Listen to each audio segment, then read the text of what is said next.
कई सालों की मेहनत के बाद अगर कोई सियासी जमात वजूद में आती है तो उसको मिटाना तकरीबन नामुमकिन हो जाता है। अगर हम हिंदुस्तान की बात करें तो भारत में दो बड़ी अहम जमातें हैं, भारतीय जनता पार्टी और कांग्रेस, और दोनों वक्त वक्त पर अपने होने का सबूत देती रही हैं।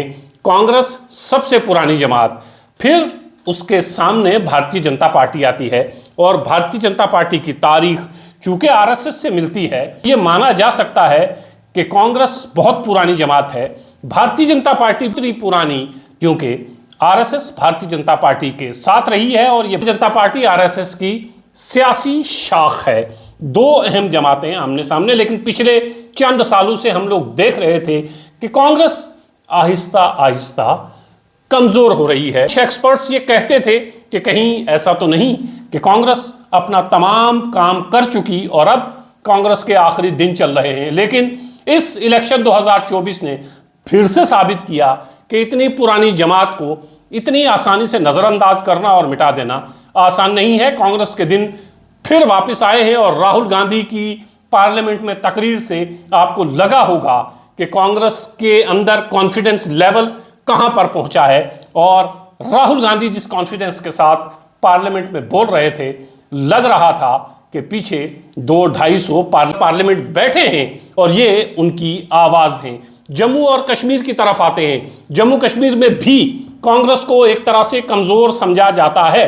कश्मीर में भी कांग्रेस का वही हाल जो बाकी जगहों पर है। गुलाम नबी आजाद एक बड़ा नाम, कांग्रेस छोड़ के अलग हो जाते हैं, लेकिन और ये समझा जाता था कि कांग्रेस जम्मू और कश्मीर में पता नहीं अपने वो सियासी दिन लौटा पाएगी या नहीं लौटा पाएगी। गुलाम नबी आज़ाद बाहर होते हैं तो कांग्रेस के कई बड़े नाम गुलाम नबी आज़ाद के साथ कांग्रेस से बाहर हो जाते हैं, तो लगता यह था कि जम्मू कश्मीर में कांग्रेस कभी वापसी उस तरह नहीं कर पाएगी। लेकिन जहां भारत में कांग्रेस के दिन फिरे हैं, जम्मू और कश्मीर में भी ऐसा लगता है कि कांग्रेस की वापसी हो रही है।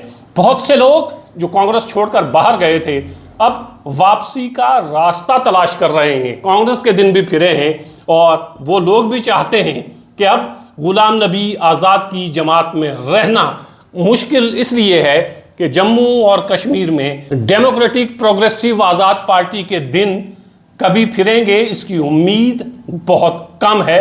अब वो लोग वापसी चाहते हैं कांग्रेस में।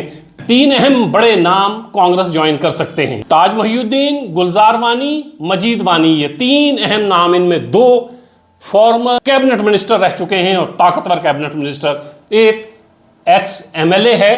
तो ये तीन लोग जो कांग्रेस छोड़कर डेमोक्रेटिक प्रोग्रेसिव आजाद पार्टी में गए थे, जराए से ये सुनने में आ रहा है कि वापसी चाहते हैं कांग्रेस में और बहुत जल्द ये लोग कांग्रेस में वापसी करेंगे। इससे पहले चौधरी लाल सिंह कांग्रेस ज्वाइन कर चुके हैं और चौधरी लाल सिंह के कांग्रेस ज्वाइन करने के बाद यकीनन जम्मू कठुआ खित्ते में कांग्रेस मजबूत होगी। अगर ये तीन नाम कांग्रेस ज्वाइन कर लेते हैं तो जम्मू और कश्मीर में कांग्रेस एक मजबूत जमात बनकर सामने आएगी और असेंबली इलेक्शन से ऐन पहले इन तीन बड़े अहम चेहरों की कांग्रेस में वापसी यकीनन इलेक्शन में कांग्रेस को मजबूत करेगी।